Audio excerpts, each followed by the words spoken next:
All right, we're going to learn a summary, so to speak, and some points and some ideas of a sicha of the Rebbe, of a talk of the Rebbe regarding justice and Bnei Noach. The truth is, this talk actually was delivered, it's kind of long, was delivered in 1965, Parshas Vayishlach, 1965. I'll try to make a summary, but the truth is, I'm relying upon the fact that you read already the content, probably more than once, because it's a, so to speak, difficult content in the sense that back and forth and ideas and opinions, and sometimes people are not so used to learn like this. People are more used to learn, like in university, you learn one idea, one book, one thing, and suddenly another book, another thing. But over here, everything is mixed up. So I'll try my best to be as clear as possible and to bring out the main points. As I was saying before, this was delivered in 1965. Of course, I wasn't there, so I did not hear it myself. I cannot say what the Rebbe had in mind when sharing these ideas. I don't know. That's the truth. I don't know. And without getting into details, because it's going to be too long of an introduction, but the way this book works, actually, Likutei Sichot, is that certain group of rabbis, huge minds, had the talks and the literal words of the Rebbe, and then they made up a text with notes and everything, and they presented it to the Rebbe. The Rebbe corrected, put notes back and forth, putting text in and out and so on, changing things, and then they published it as the words of the Rebbe. And it's a very known fact that when you talk, you don't really write the same way you talk.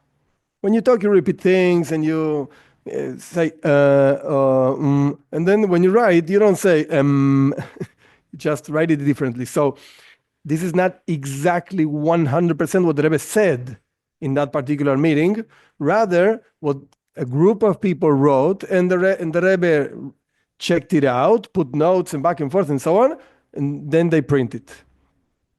Why am I saying all of this? Because it's important to understand that sometimes in this type of texts, we don't really know what's behind the text. Why did the Rebbe start talking about this? We will see briefly an explanation on a parsha that I'm not going to go into that. That's why, again, I'm relying on the fact that you read already the text, but I'm not going to go into that particular part of the text. Maybe the Rebbe wasn't even talking about that, and they did just put it on afterwards. So let's move on and let's see how this goes. First of all, a little bit of story to understand what we're talking about, what we're learning. The story is in Parshas Vayishlach. Parshas Vayishlach is one of the parshas in one of the sections of the Torah in the first book of the Torah. And basically, one of the stories over there is Shechem. This is the name of a city and also the name of a person. This person abducted and violated Dinah. Dinah was a daughter of Yaakov. I'm really jumping many things on the story. That's not, today is not a story class. So whatever, I rely that you know what I'm talking about. So he abducted, violated Dinah, and Shimon and Levi, two of the brothers of Dinah, were so angry, like really so angry. What did they do? They told the people of the city of Shechem to circumcise. So everybody gets together. We get married with you. You get married with us. We're going to live together. Everything is going to be fine. And in the third day after their circumcision, of course, all men were like hurting, So they entered the city and they killed everybody, including Shechem. And they got back Dinah, their sister. Now, the truth is that when they came back, and Yaakov, the father of Dinah and Shimon and Levi, heard what happened, he found out he wasn't happy at all, to the point that he was very angry, actually, at Shimon and Levi. Why did you do this? Now everybody's going to come wage war against me. This is not a good thing, etc. One of the ideas of why Yaakov was so angry is because they didn't actually consult Yaakov what to do. They just went on and did things. And the truth is, and I'm not going to go into the detail of this, but the truth is that Shimon and Levi had 13 years old. 13, 1-3, boys, little boys. And they went and whatever, they killed a whole bunch of people, they recovered Dinah. So it's a weird story, so to speak, weird story. Now, again, Yaakov was angry because they didn't talk to him, they didn't say anything to him. Different explanations. The Rebbe offers basically two explanations of why Yaakov was angry. One explanation is because Yaakov didn't want to kill everybody else, because it's a Chilul Hashem, it's a desecration, profanation, whatever, of the name of God. It doesn't sound so well. Yeah, what did the Jews do? The Jews killed everybody. Wow, this is weird people. So Yaakov wasn't so happy about this. Another explanation of why Yaakov wasn't happy, we see this in the text of the verses themselves, that we're not going into the details, because they should have spoken to him, ask him permission. Tati, can we go kill everybody? Yeah, go, or not, whatever. But they didn't do that. They just went. So Yaakov wasn't so happy. The most puzzling piece of information that I'm going to finish with the story, is that God was actually happy. God approved of what they did. How do you know that? Because the Midrash says, our sages explain, that even though there were a lot of people in the city of Shechem, and here we have only two boys, 13-year-old boys, Shimon and Levi, killing everybody with a sword, with the whole thing, killing everybody. In the eyes of God, it was just like one person. So easy, like easy peasy. They just did it, and that's fine. God helped them. So over here already, we have a whole weird, really strange picture. Yaakov is angry. He doesn't like this. But God is, so to speak, happy, whatever. And the word happy is not the best, but he approved. He helped. So we have to understand what's going on over here. And furthermore, again, what's going on with this idea of not consulting Yaakov, which is one of the explanations of why Yaakov was angry. Why should they consult? Wait a second. Do non-Jews, because after all, Shimon, Levi, Dinah, Shechem, Yaakov, they were all non-Jews. There was no such a thing as Jews at that time in history. So did they have to honor Yaakov or not? Shimon and Levi, the children of Yaakov. Where do you see that non-Jews have to honor and respect the parents? Where do you see that? It doesn't appear. And if you go to the list of 7 commandments of Bnei Noach, which are so famous, don't steal, don't kill, and so on, honoring parents is not part of the list. So why would Yaakov be angry because his children did not honor him? They didn't have the obligation. Maybe it sounds nice to honor your parents, but certainly they were not obligated. So why would you be angry? This is what we're going to start delving into. From this story, that we're only going to go back to the story at the end of today's presentation, but from this story, the Rebbe is going to go directly into understanding the commandments of non-Jews. What's the message that Judaism, the Torah, etc., has for non-Jews? How is it actually built? Upon what? What's the foundation of that message? What does it mean? And I'm not talking about details. I'm not saying, can you kill this or that? No. We're not going to talk about the 7 famous mitzvahs. I assume you know them. Because anyway, it's just 7 details, not so difficult to know them, and not so difficult to keep either. Just don't kill anybody. It's okay. Don't kill your neighbor and you're fine. So let's go a step further. Let's go one more step. What's the basics of this? And by understanding what's behind all of this, we will see that it's not just 7 things. There's a lot more, really a lot more. And what's the list of 7? Oh, okay. So let's start understanding of all of this. First of all, honoring parents. Should the non-Jews, honor the parents or not? Our sages tell us that at Mara was a place where the Jewish people actually went, one of the first places that they went when they left Egypt. Again, still non-Jews, but in the process of becoming Jews, because from the coming out of Egypt up to the giving of the Torah in Shavuos, 50 days after Pesach, which is going out of Egypt, basically that's the moment of the building of the Jewish people, of the Jewish nation and so on, whatever you want to call it, I don't care. Jews, Israelites, children of Israel, I don't know. The names to me are all the same. I know people are so strict with this name, that name, I don't care right now. Everything is the same. Now, Judaism itself builds up in that particular time and like finishes building up in the giving of the Torah, where God chooses the Jewish nation and so on. Okay. Now, our sages tell us, and Rashi brings it in his commentary to the Torah, so it's like a known thing, a simple known thing, that the Jewish people were given the commandment of honoring the parents at Mara, right when they left Egypt. That means that before that time, they didn't have that commandment. In other words, there was no obligation of honoring parents. So we go back just a second. Again, Yaakov was angry because his children did not ask him permission to kill the whole Shechem. But why would you be angry if they don't have to? They don't have to ask permission. They don't owe you honor. Because honor, the obligation of honor comes afterwards in time, many, many years later after Yaakov. Like 200 years after Yaakov. But having said that, we do find that Avraham Avinu did not honor his parent. When you see at the end of Parshas Lech Lecho, when Avraham Avinu leaves his father Terach, and the Torah says, right at the end, it's literally, if I don't remember wrong, is the last verse of Parshas Lech Lecho, Vayomos Terach becharan. Terach passed away in the place called Haran. And Rashi explains clearly, wait a second, Terach didn't really die at that time. He lived a lot more. But Avram left his father as an elderly person, etc. And still, it doesn't mean that Avram did not honor his parents. Like, it's not nice that you leave your parents when they really need you. Like, they were for you when you needed them, when you needed a diaper, when you needed food, and so on. And when they need you, you just leave. You just go away. That's not nice. So we don't want to say that Avram did that when he left his father as an elderly person. So what does the Torah say? Terach passed away.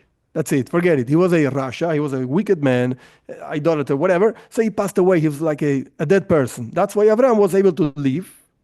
Even if Terach was alive, even though Terach was alive, Avram just left. And it was not a bad thing on Avram that he left his father old, because it was like that. Okay, but we do see from that small story that there is such a thing as honoring parents. If Terach would not have been dead, quote unquote, Avram should have stayed over there to help his father. He's an old person and so on. Why should he stay? Because you have to honor your parents. But Avram, wait a second, if Yaakov was not Jew, Avram was also not Jew. Not a Jew. So we do see certain things of honoring parents. And again, we find Yaakov was angry at Shimon and Levi for not honoring, not asking him. But wait a second, all of these guys, Avram, Yaakov, Shimon, Levi, Shechem, of course, were non-Jews. So are non-Jews really obligated to honor the parents or not? That's question number one. Question number two, tzedakah, charity. It's a similar question. It's not that this particular detail is related to Shechem and Yaakov. No. It's just a different story, but same question. What's the question? Are non-Jews obligated on tzedakah or not? We do find Avram. Again, Avraham Avinu, our forefather, the verse says, it's written over here, that Avram was so beloved by God. Why? Because he taught his children and everybody that was with him, Lasis tzedakah mishpat. The Torah says to do tzedakah, which you translate usually righteousness, but the word says tzedakah, which means charity, and justice. And the Talmud says he used to teach his sons justice. That means mishpat, and his daughters, Avram, all the women with him, to do charity. So the Talmud says clearly that in this particular verse, when the Torah says tzedakah, it doesn't mean righteousness. It means charity. Tzedakah. So we see from here that God loved Avram a lot because he taught to do tzedakah. So apparently, Bnei Noach have such a thing of tzedakah, of charity, giving money to other people, to be simple. Tzedakah also has other forms. It's not just money. But let's not go with weird things. Let's just focus. Let's talk about money, whatever. It's just an example. And then the Rebbe brings another story. Sdom Yamoira. I don't know the names in English, whatever, two cities, Parshas Vayera, right after Parshas Lech Lecha. Of course, it's a known story. God decides to destroy completely Sodom and Gomorrah, and he saves Lot. Okay, it's a whole story. But why did God destroy Sodom and Gomorrah? Why was he so angry, so to speak, at these people? Because they didn't do tzedakah. And not only they didn't do tzedakah, they did not allow other people to do tzedakah. It's a whole long story that I'm not going to explain the whole story, just one detail. God definitely decided to destroy, like the drop that already brought the, so to speak, the terrible consequences of destroying the city, etc. Why? Because there was a young girl that she saw a poor man in the street, and he was hungry, and she gave him her bread, a piece of bread. And when people of Sodom and Gomorrah saw that this girl helped somebody else, they put all around her body honey, and they let go the bees. And the bees destroyed this girl, they ate her, whatever. They killed her. So we see clearly, wait a second, not only I'm not going to help anybody, I'm not going to allow anybody to help anybody else. And I'm going to punish you if you help somebody else. That's what happened in Sodom. And God said, no way. That's it. I'm going to destroy all these people. So we do see that again, Abraham taught to do tzedakah, and God loved him for that. Sodom and Gomorrah were punished terribly with completely destroying them because they did tzedakah. But wait a second. Where do you find in the famous list of 7 mitzvahs tzedakah? 7 commandments of Bnei Noach, non-Jews, and blah, blah, blah. Where do you find tzedakah? Nowhere. There's no such a thing? There's no such a thing? So again, same question as before. Where do you find that non-Jews have to honor parents? In order to say that Yaakov was angry because they did not honor him, or Avraham Avinu was not faulty because he didn't honor his father because his father was like dead, or tzedakah, same thing. Where do you find that non-Jews have to do tzedakah, charity, help, and so on, to the point that God loved Avraham, he was a non-Jew, because he loved it, he was beloved because he did tzedakah, and God destroyed Sodom and Gomorrah because they didn't do tzedakah? Why? Why? That's the questions. Those are the questions, so to speak, that fire the rest of the talk. Let's move. There's a famous, very famous argument between two huge sages. First is Rambam, Spain. Both lived in Spain. The Rambam Maimonides, he lived in the year 1000, around that. And Ramban lived like 150, 200 years afterwards, also in Spain. Ramban, Nachmanides. Moshe ben Maimon, that's the Rambam, and Moshe ben Nachman, that's the Ramban. Two different sages. And basically their argument is, what's the essence of one of the 7 commandments that we actually know this, the Talmud talks about this. What's the essence of the commandment of dinim, justice? Non-Jews are commanded by God not to do injustice. That's the real definition of the commandment. All of the commandments, if you pay attention, all of the commandments of the list of 7 commandments, the way they are expressed in the Talmud is in a way of don't do this, don't do that, and so on. You're not allowed to, and so on. None of the commandments, and the Talmud actually asks this, none of the commandments are actually go do this or go do that. No. I do know, I'm conscious that there are many, many lists around the world saying respect life, respect animals, respect the family. That's nice, but it's just like nice talk. Let's go to the sources. The sources only talk about prohibitions, what you're not allowed to do. Don't kill. Oh, respect life. Yeah, very nice. Don't kill. That's the way it's written. Don't kill. And so on. What about dinim? What about justice? The way it is actually written, and the Talmud discusses this, and it says it clearly, don't do injustice. Don't have a lack of justice, so to speak.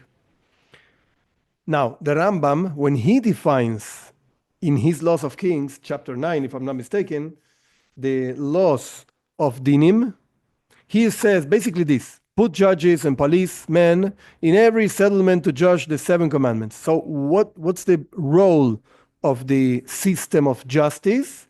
That when a person transgresses one of the 7 commandments, has to be judged by a group of non-Jews, like non-Jews for non-Jews, judging non-Jews, no problem. They can consult a rabbi or whatever, but it's a group of judges and policemen and so on, non-Jews. Judging what? Judging the 7 commandments. That's it.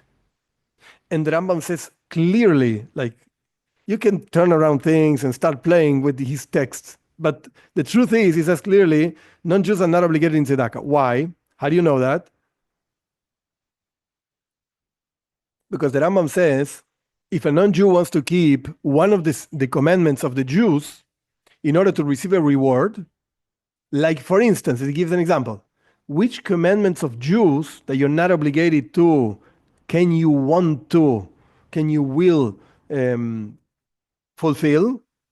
Can you want to fulfill? Tzedakah, says the Rambam. So clearly, for the Rambam, tzedakah is not an obligation for non-Jews. That's clear. That's the way the Rambam understands. And then you go to the Ramban. The Ramban says has a very interesting comment in this whole story. Parshas Vayishlach of Dinah and Shechem, Shimon and Levi and so on. Long comment where he argues with the Rambam. He calls him the master, my master. They didn't know each other, but however, he still argues with him with a lot of respect, but argues with him. And he says, no, I don't agree to this.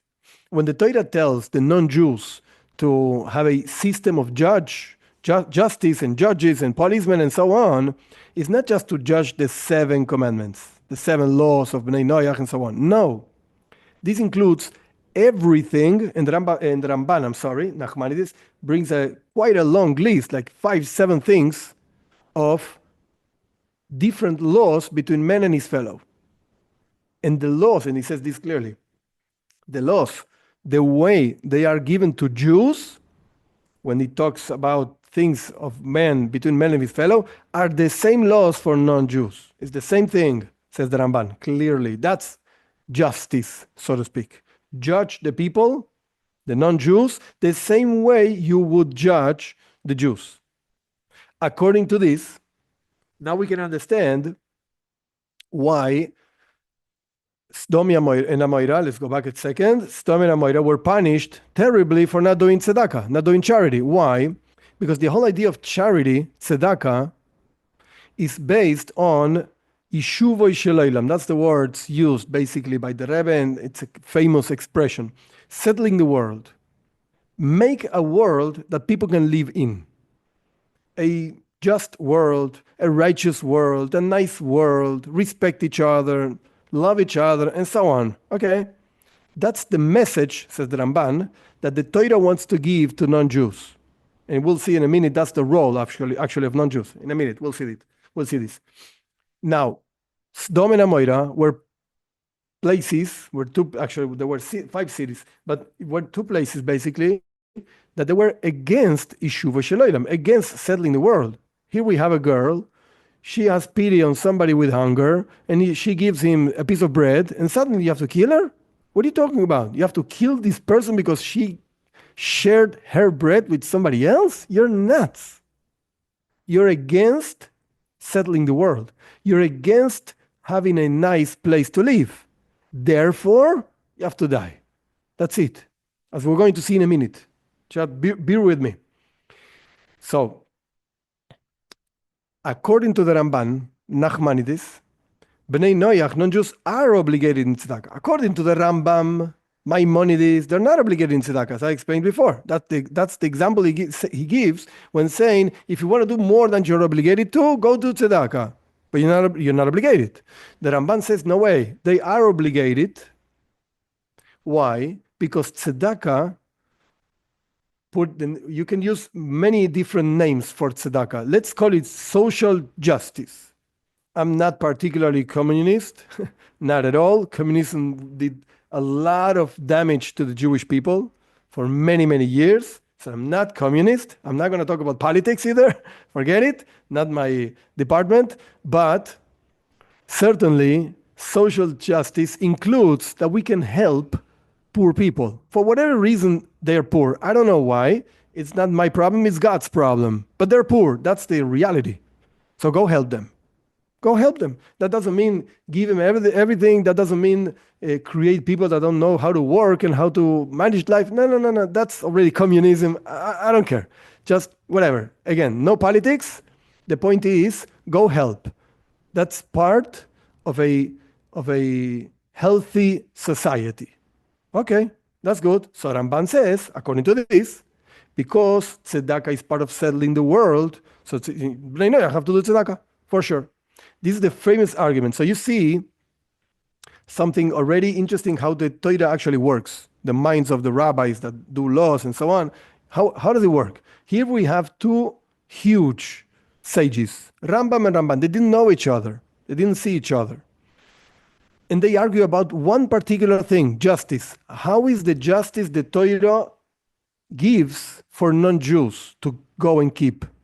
And according to the argument between these two guys, let's try to find out how they hold in other things that are not necessarily related directly to justice. What's justice? You see a person stealing something from somebody else in the street. He hits somebody and takes the phone and runs away. Okay, wait a second. We have to apply justice. Let's see. Let's call witnesses. Did you see this guy actually stealing? Yes, we saw him. And do you have the objects? Yes, I have them. Do you belong to you? Yes. So, okay. You stole. So we apply justice. We put you in jail or whatever. In Torah, there's no such a thing as jail. The truth is as death punishment, according to the Torah, for non-Jews. But that's a different issue that we're going to see in a minute also. The point is that we see from a discussion, an argument about justice, how they would hold about tzedakah, a different subject, a different thing. And the same will apply to honoring parents. We will see in a few minutes. So this is the argument between the Rambam and the Ramban. Let's move on. In order to understand really why they argue and what's the whole point of the argument, and the truth is, the Rebbe goes into what's the whole point of the message of Judaism for non-Jews. What is it based on? What's behind it? And according to that, you can apply that to everything else in life, so to speak. So, okay, what's the role of non-Jews? The Rebbe writes like this: in order to ensure that the world remains a proper environment for Israel and the Torah, I assume that you read the text. The text brings other ideas. What are the other ideas? Basically, the first verse of the Torah says, in the beginning, bad translation, but in the beginning God created the heavens and the earth.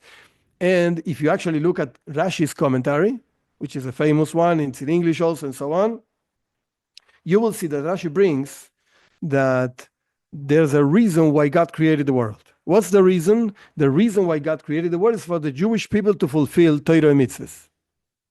That's why God created the world.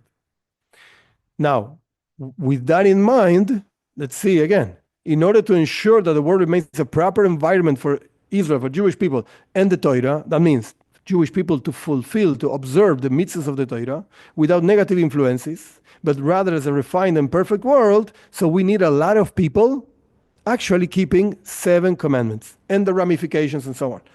But basically 7 commandments. So what's the role of non-Jews? The role of non-Jews is, let's make a just society. Let's make a good place to live. So to speak, my words, not the Rebbe's, let's make a Gan Eden over here. Let's make it like a paradise over here. So everybody's happy and everybody can actually live properly and nobody bothers no one else and so on. That's the role of non-Jews. To prepare the world in a different place, the Rebbe says in the same talk, to prepare the world so that the Jewish people can properly fulfill their mission of Torah mitzvahs. So that's the role of the non-Jews in the world. What's the role of the Jews in the world? To fulfill the Torah mitzvahs, the 613 commandments. In other words, to bring godliness into this world. Okay, now that we understand what's behind, what's the message behind, again, the message of Judaism towards non-Jews, let's go see each one of these things that we're arguing about, honoring parents and tzedakah. Let's see, tzedakah. According to the Rambam, Okay, I got it. The non-Jews are not obligated in giving tzedakah. We know that. We don't know why the Rambam said that, but we do know that the Rambam said that. He wrote it. Having said that, why would Sdom and Amorah be punished because they didn't do tzedakah? If you're not obligated, you can't punish for something that is not an obligation. So according to the Rambam, we don't understand. Again, Maimonides is the Rambam. We don't understand why the non-Jews were actually punished for not doing tzedakah. And the Rebbe writes something very interesting. When the situation of, this is a verse, that's why it's in quotes, when the situation of they did not strengthen the hand of the poor and the needy, they didn't do tzedakah, they didn't help, reaches such an extreme. What's the extreme? Of killing a person because she did tzedakah, where they do not only refrain from giving charity themselves, but also prevent others from doing so. They killed her. And even go so far as to sentence those who give charity to death. Such a behavior is certainly a grave sin. That's how the Rebbe understands, according to the view of the Rambam, Maimonides, that says that non-Jews are not obligated in giving tzedakah. However, Sdom and Amorah were punished because they didn't do tzedakah. What's the explanation? It was so terrible what they did. They went against the same reason why they were created. Not only you don't want to do good deeds, you're not allowing other people to do good deeds. So why do you exist? What's the reason why you exist? Again, I know I'm repeating, but I wanted to make the point clear. The only reason why you exist is to prepare the world and have a nice world in order to bring godliness into the world. Okay, you prepare the ground, so to speak, and somebody else is going to bring the godliness, the Jews, whatever. That's fine, but you have to prepare the ground. Otherwise, it's not going to follow. It's not going to function, so to speak. Suppose you plant a seed in a place that is not worked and it's not ready to grow and so on, it's not going to grow. So you have to prepare the ground, you have to, have the minerals and the fertilizers and so on, then you plant the seed and then it's going to grow. Fine. So in a situation, according to the view of the Rambam, Maimonides, in a situation in which not only you're not preparing the world, but you're going against it. You're destroying whatever everybody else seeds, plants and seeds and so on. Sows, I think the word is, the verb is sows or whatever. When you destroy the world, of course, you lost the reason why you exist. And the Rebbe brings in a different place, not in this talk. I think it's in a different talk. I don't remember right now. Oh, maybe it's this one. Why are all the punishments for non-Jews, according to the Torah, this doesn't apply today, but the idea, of course, is eternal. The Torah is eternal. Why is the only punishment for non-Jews, according to the Torah, death penalty? Anything you do wrong, death penalty. Wait a second. If a Jew steals, there's no death penalty. You have to go back what you stole and maybe the double or whatever, but no death penalty. If a non-Jew steals, death penalty. Why? Why? So according to what we learned before, this idea of the comparison between Bnei Noach and Jews, what's the role they have in life? If the whole reason why you exist is to make a nice world for people to live, and you're stealing, you're going against the same reason why you exist. So look at it in a different angle. I know I'm turning things, but it's not just changing the words so it sounds nicely. No. Think about it. Think about it. The reason why you exist is to have a nice world. You went against having a nice world because you stole. You lost the reason why you exist. So it's not that the Torah is punishing you. No, you didn't get it. You auto-punished yourself. You lost the reason why you exist. You yourself, you did it to yourself. The automatic result of that, what is? Death penalty. It's not that somebody's coming and punishing you. Why do you punish me so harsh? It's not so terrible. Jews don't, if they do this, it's not so terrible. Wait a second. It's not a punishment. It's an automatic result out of losing the reason why you exist. According to this, we understand why the Rambam agrees that Sdom and Amorah were punished because they didn't do tzedakah, even though non-Jews are not obligated, because it was a very extreme case of killing somebody because she helped actually, somebody else. Now, the Rebbe doesn't discuss it, but still we don't understand what would the Rambam say about non-Jews honoring parents. It's not so clear. And to be honest, what is this? Just a second. The Rebbe brings in a note, it's a very interesting note. I have to find it. Where is it? Okay. The Rebbe brings in a note from Sefer HaChinuch. Sefer HaChinuch, it's literally the book of education. It was written, the name is not really known. People assume that Reb Aaron Alevi wrote it in Barcelona, in Spain, year 1300s, but we don't really know the name of the author. And when he discusses the commandment 33, the mitzvah 33, which is honoring parents, he says the following words. Why should you honor your parents? Like, okay, explain to me why. And he says like this, very simple. Look, you're actually giving back something that they gave you. They took care of you. They gave you food. They gave you education. They gave whatever, all the things that they gave you. The less rational and normal thing you can do is give it back. You're actually paying back what you owe them. So that would make it a very rational thing to do, to honor parents. Now, would the Rambam agree, Maimonides, agree that Bnei Noach are obligated in all rational commandments? I don't know. He doesn't say it. The Rambam doesn't say this. Even though he was a very rational person, and actually if you read the Guide for Perplexed, Moed Nevuchim, it's a very philosophical and rational book, very nice, but I don't know what the Rambam would say, and as far as I know, nobody knows what the Rambam would say about this idea of keeping commandments for Bnei Noach. I'm talking about non-Jews, because they make sense, like honoring parents. We don't know what the Rambam would say, but at least we understand why the Rambam agrees that Sodom and Gomorrah were punished because of not doing tzedakah, even though they're not obligated, because it was too extreme. But according to the Ramban, Nachmanides, it's much easier to understand. Really easier. Why? Because Nachmanides clearly says in his commentary to the Torah that non-Jews are obligated in all rational commandments. Therefore, automatically, they are obligated in tzedakah. They are obligated in honoring parents, because, again, that's a rational thing, paying back your obligation towards your parents, and of course, settling the world.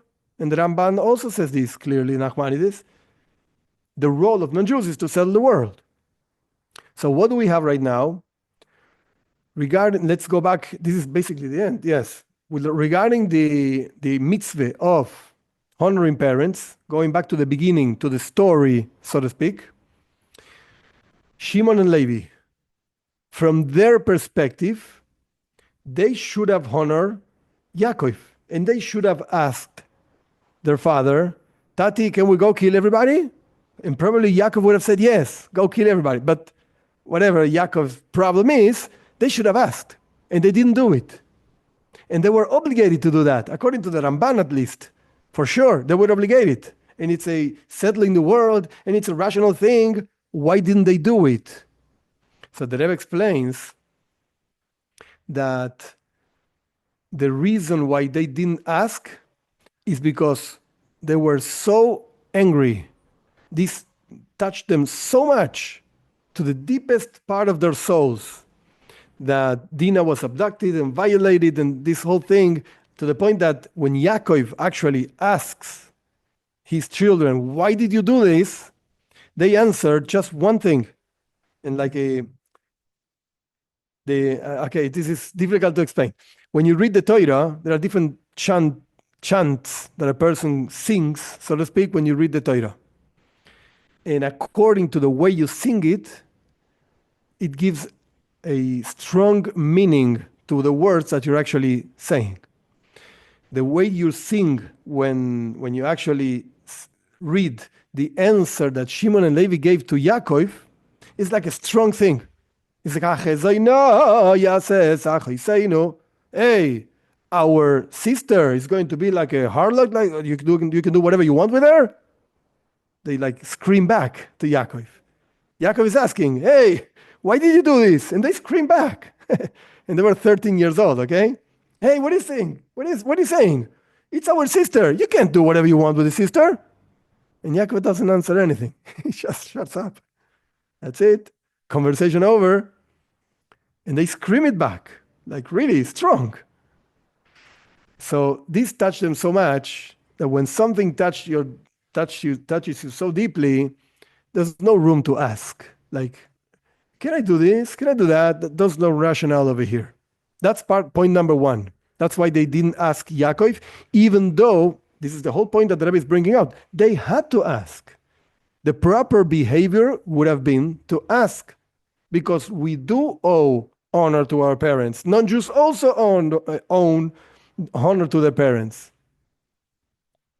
Even if they don't behave so well, I hope you understand, like sometimes a person becomes a Ben Noach, a Bas Noach, and says there's only one God, and the parents continue thinking in 5 gods and 10 gods or whatever. Do I have to respect my father? He thinks there are 10 gods around. Yeah, you still have to respect your father. You don't have to go do idolatry with him, or with her, whatever. But you have to respect, definitely, the parents. Now, another point that the Rebbe brings, which is interesting. Okay, but they decided to kill everybody. Why did they kill everybody? There are different explanations about this. The Rambam himself offers an explanation that the people of Shechem, they covered, so to speak, what their leader did. That was also called Shechem, that he abducted and violated and so on. So because they did not do justice with him, they covered actually after him. So everybody was liable of death penalty. That's the explanation that the Rambam brings. The Ramban, Nachmanides, brings another explanation. They were idolaters. They had other sins, other problems. And anyway, they had to be killed. Anyway, not because of this. Anyway, they had to be killed. Other problems. But with this, we understand at least the attitude of Shimon and Levi. And the conclusion of this is, okay, non-Jews, the message of Judaism to non-Jews is, you have to honor your parents. Shimon and Levi didn't do it, and Yaakov was actually very, very angry. Yeah, it's okay. But it was a very critical situation, so to speak. This touched them so much, they couldn't ask. They didn't have the clarity of mind, so to speak, to go ask their father, can we kill everybody else? That's from the perspective of Shimon and Levi. From the perspective of Yaakov was angry, yeah. But he was afraid also, because everybody else, that's actually what he says. Everybody else is going to come and kill us and so on. So he was afraid, he was angry, and he didn't realize how deep this went into Shimon and Levi. It was their sister. And at the end of the story, God actually helped. Because for Shimon and Levi, 2 very young boys, 13 years old, already they killed everybody else. God was already there helping, and for sure was a proper attitude.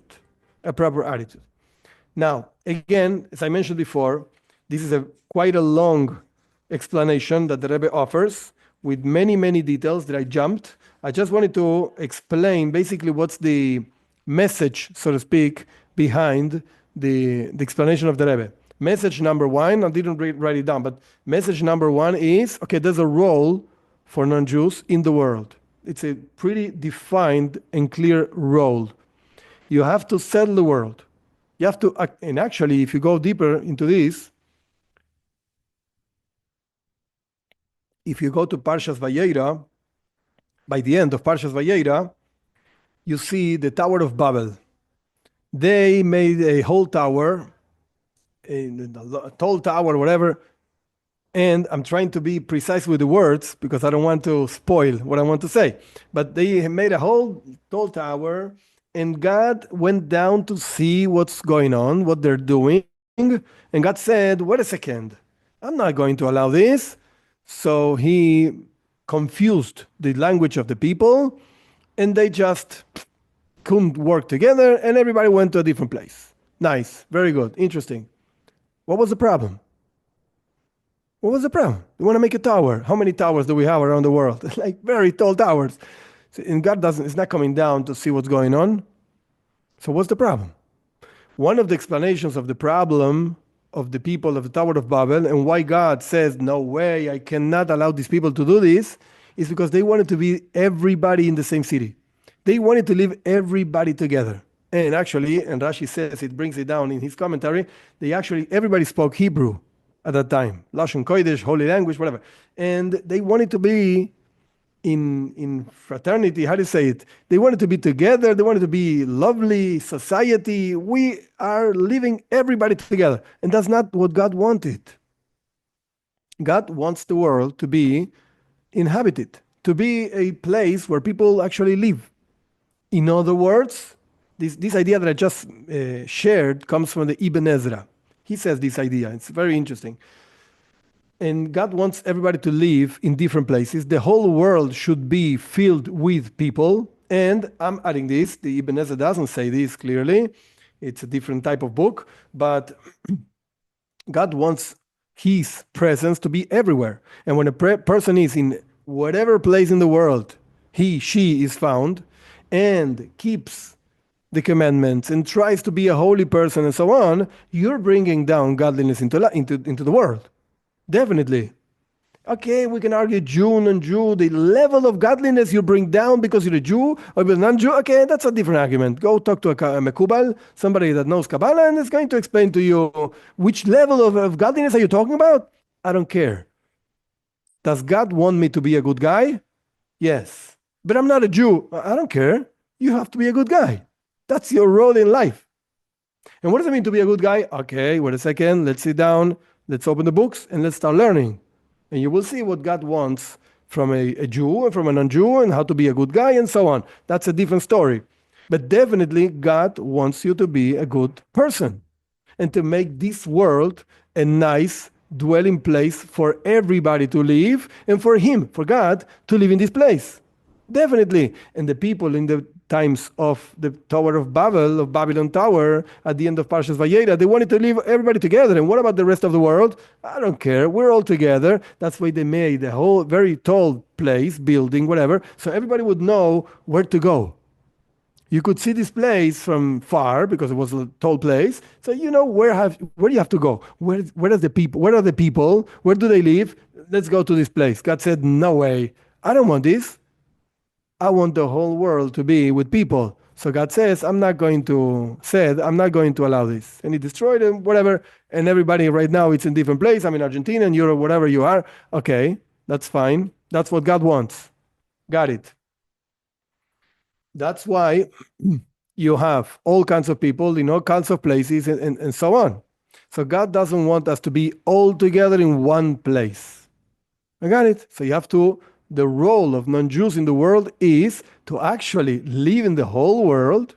And Jews also are also in most of the places of the whole world. And you have to make the world a good place to bring down the godliness to bring down godliness into the world. That's the role. That's the role. That's the foundation, so to speak, of the message the Rebbe is giving. On top of that foundation, we find that there are 7 commandments that clearly mean to do a good world. Don't kill, don't steal, and the wife of the neighbor is not for you, and so on. But then there's more. What do you mean there's more? Yeah. The Talmud says clearly, the list of 7 commandments is just a don't do's. Don't do this, don't do that, and so on, as I explained before. But then there's do's. Do this and do that.